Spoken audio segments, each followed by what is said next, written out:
I actually have been following Paige for over a year, and I felt a little bit guilty that when this interview came up, I hadn't read her book, and I sort of looked at the title and I thought, okay, that's not something I could read. But obviously, manically in the last week, I was like, I'm going to read it, I'm going to listen to it.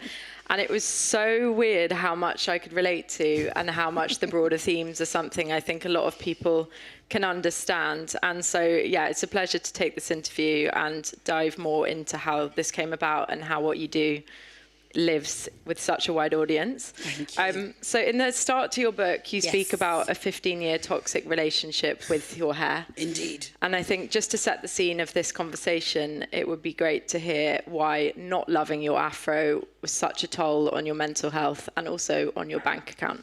Sure. So I was born in Bristol, and predominantly white friends. School was largely white, went to corporate straight from university, and for about 2 years I was the only black woman, and then also the only, well, there was a woman that arrived, but she was not black, and that was shortly afterwards. And I was very comfortable in those environments, very comfortable. I had no problem, no like inner battle with myself. I had a really lovely childhood, and I was enjoying myself. And I didn't think there was a problem whatsoever. I just thought I just liked wigs, and that was it. And I would actually get quite defensive if people brought it up. Oh, I just know your business, mind your business. I just prefer it as a style. I could wear my natural hair anytime, and I just didn't really understand the gravitas of it. And in my sales career, I was an event director for B2B trade fairs, and I got promoted quite quickly because I was poor and needed to do a lot of calls, and I was doing all the calls, and it got me to a position of seniority quite quickly. And that's probably the first time that I thought to myself, I think this might be a little bit more serious than I just like wigs.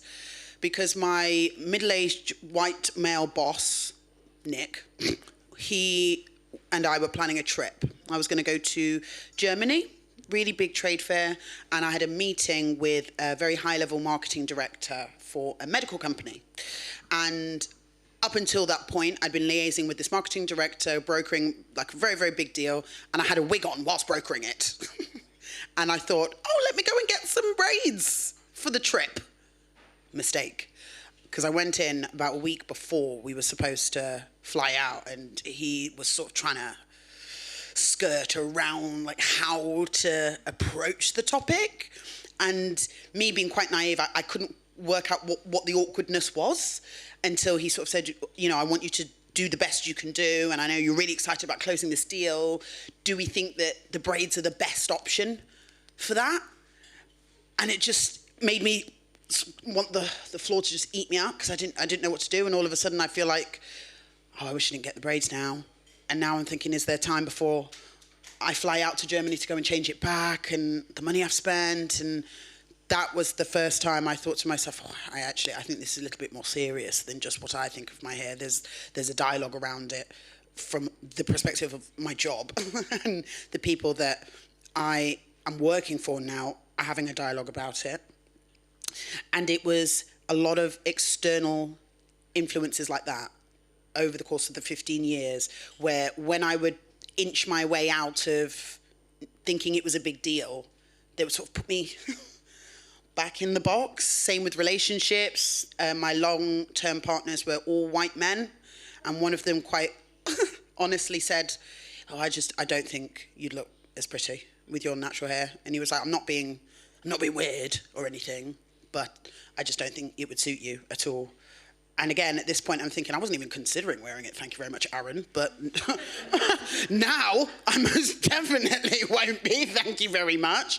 So that's the sort of, the very slow burner, the insidious nature of these flyaway and throwaway comments over time, where eventually you get to a point and you think, I don't think I have a choice but to wear the hair that doesn't grow from my scalp, because it'll affect whether or not I have a relationship, it'll affect whether or not I get promotions and opportunities, and even down to, you know, being in certain circles with my friends. Again, I didn't grow up in large groups with other black women. the ongoing curiosity started to become a little bit awkward because I didn't want to change my hair, because I just didn't want to have the conversation about it anymore. And I just wanted to fit in, and I wanted to blend into the background. So as a result, the toxicity, it happened over time.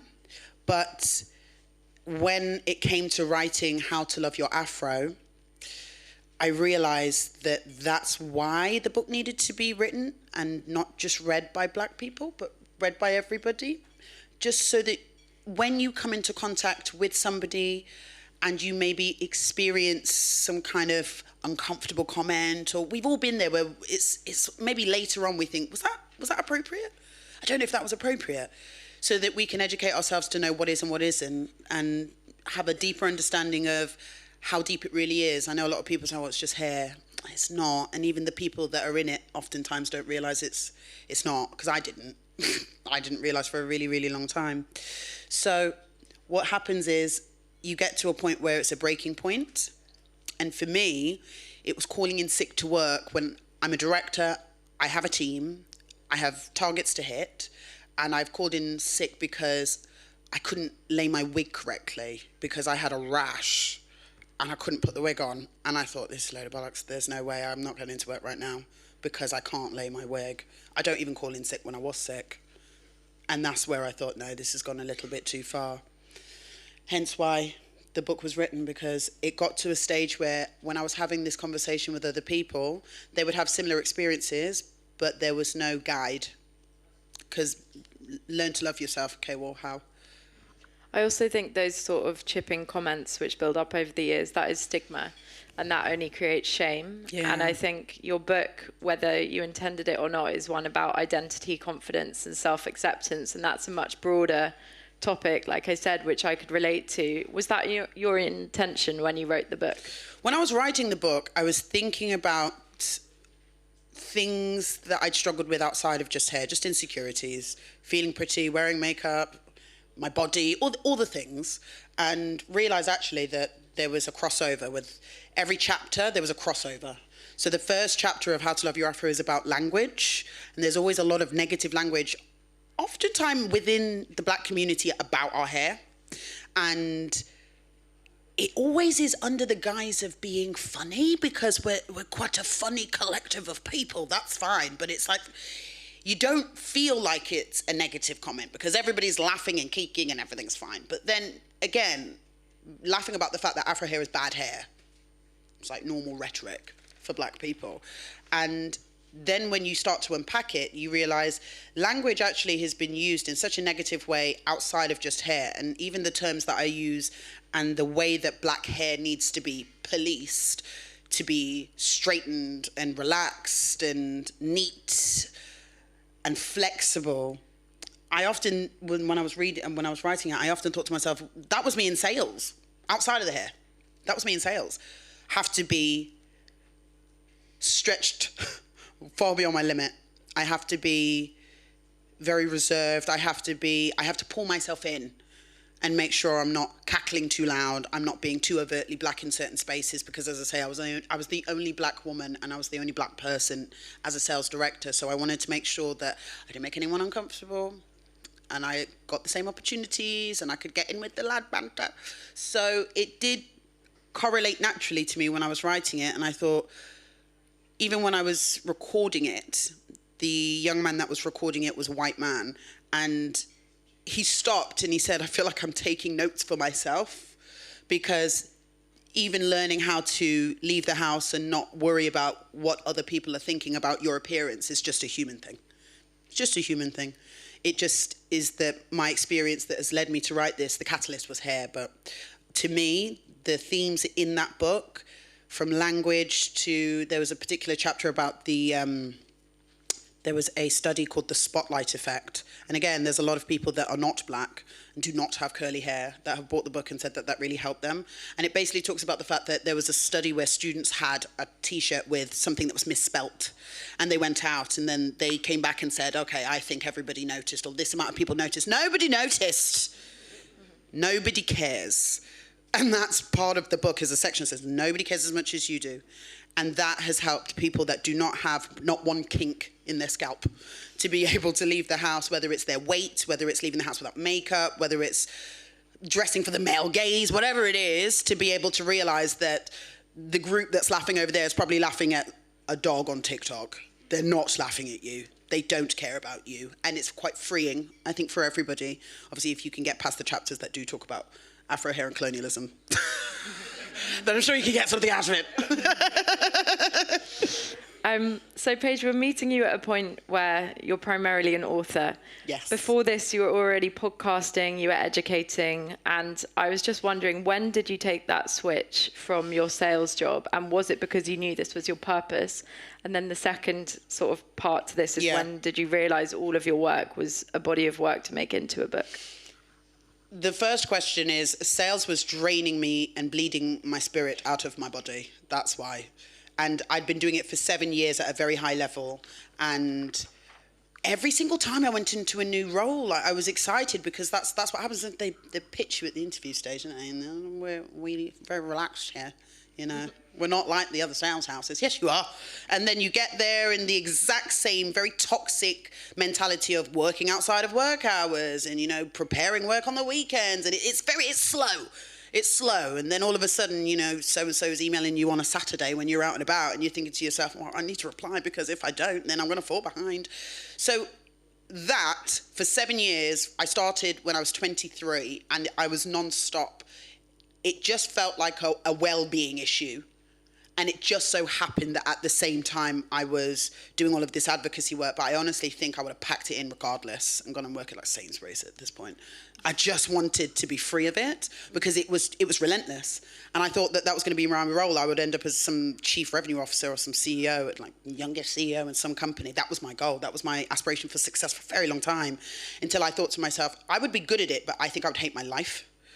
And that was a big fear, because I worked with people that were really rich and really successful, and they hated their life, and they hated all of us.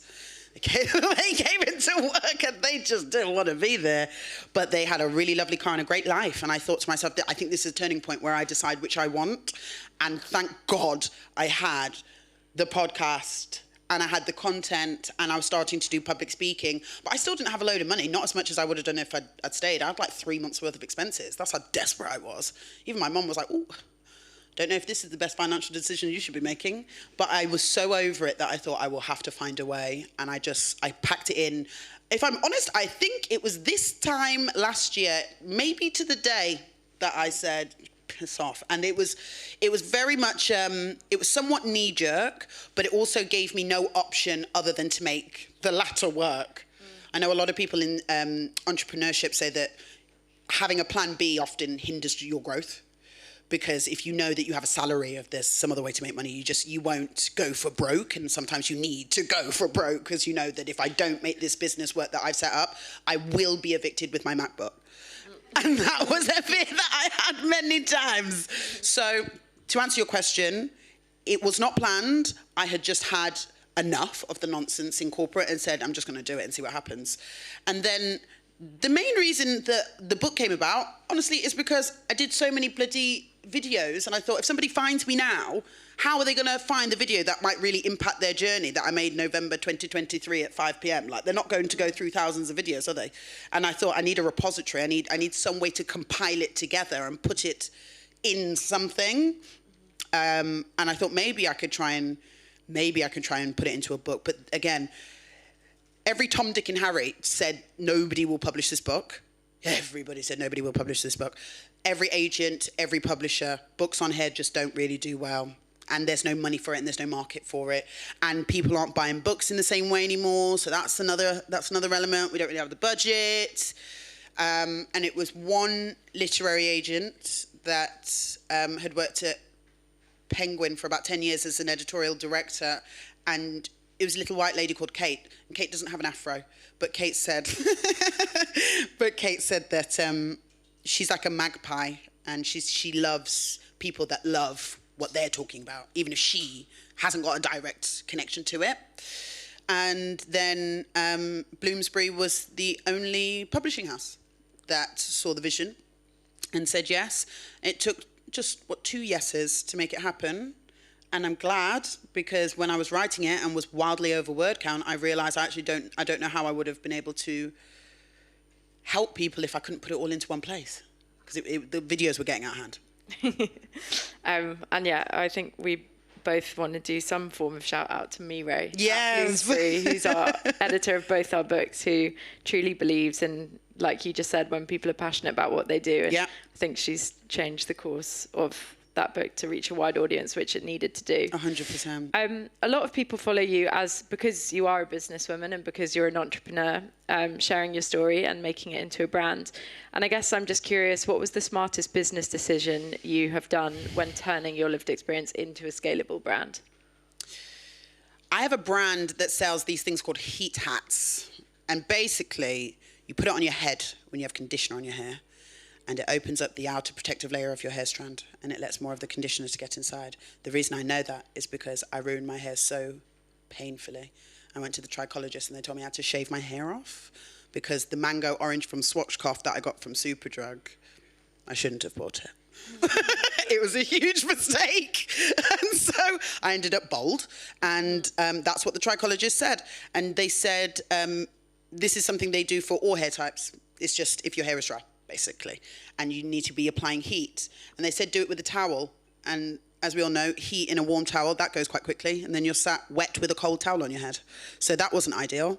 And I found this heat hat contraption, and I thought to myself, if I am really going to avoid having to go back to corporate, and a lot of us, we leave and then we do have to sometimes go back or find other jobs, just the way of life, because we need to eat.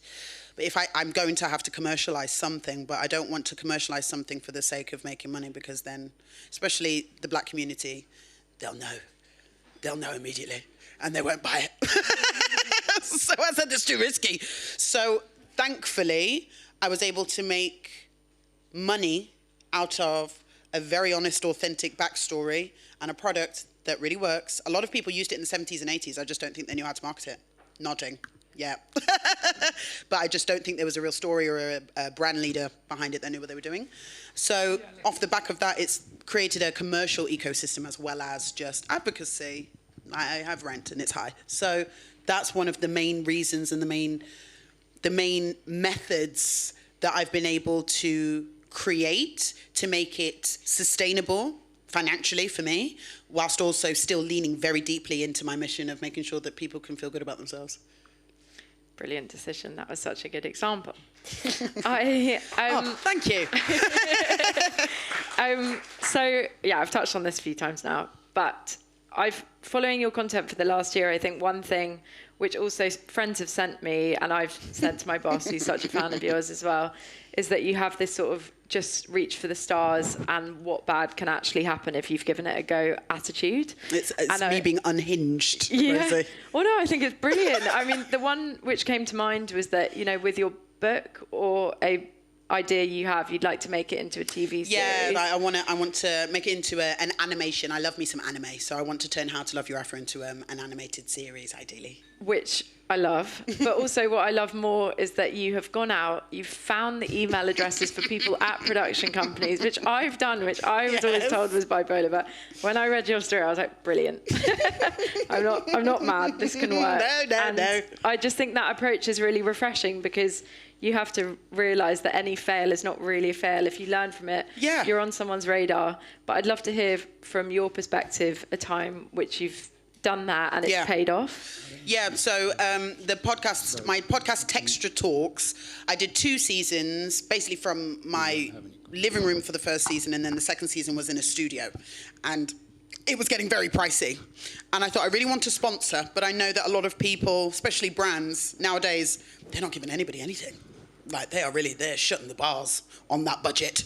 So I thought, okay, what's using my sales experience? So I was a cold calling salesperson. I was the person you would often tell to piss off, that would call you in the middle of the day. That was me.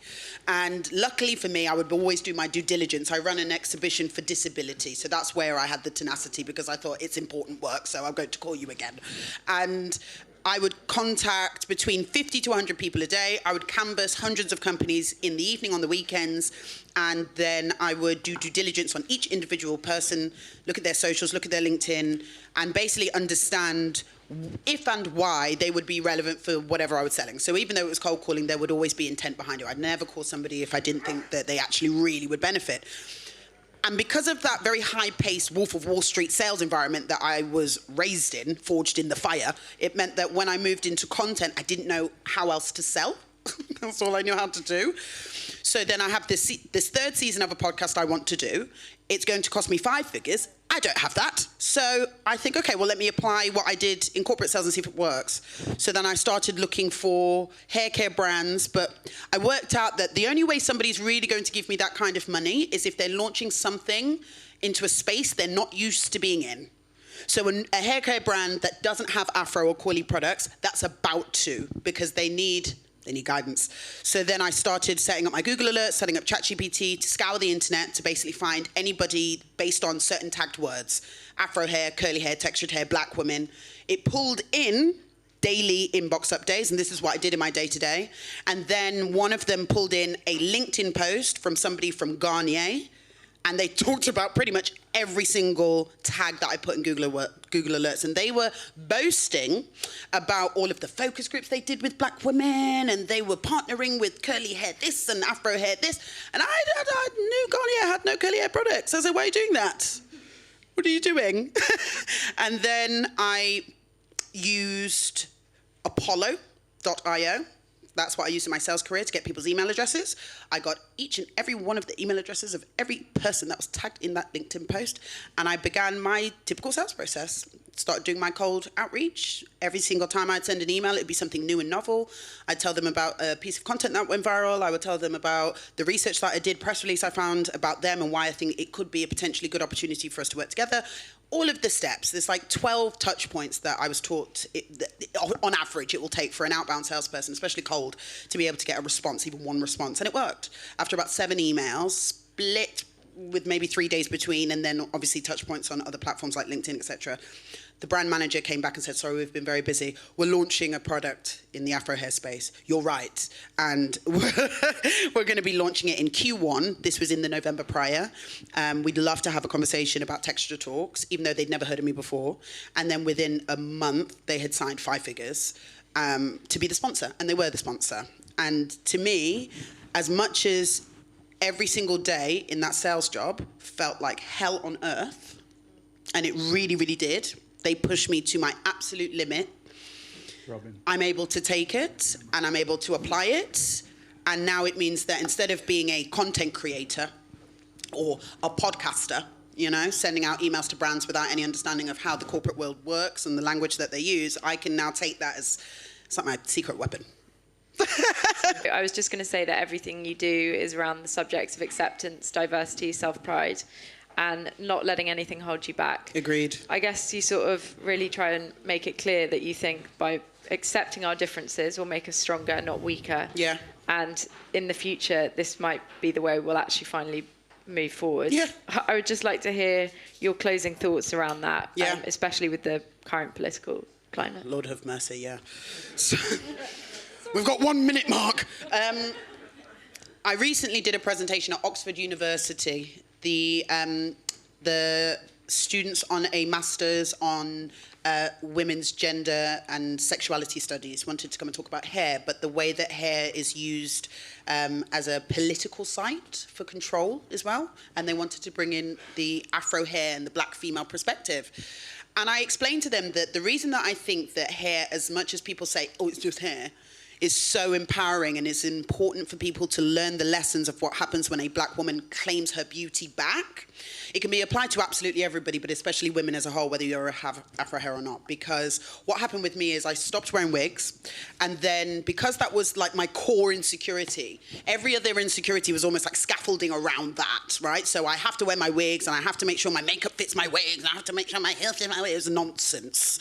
So when I took that out, everything else collapsed immediately.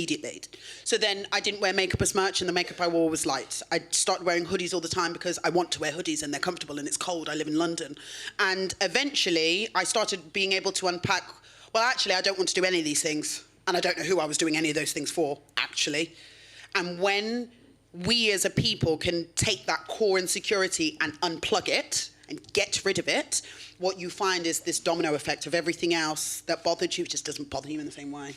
And I think there's freedom in that. And it's just an example, as I say, hair is the catalyst, but the conversation is not really about hair, it's about self-worth. Brilliant. Sweet. I think that's a lovely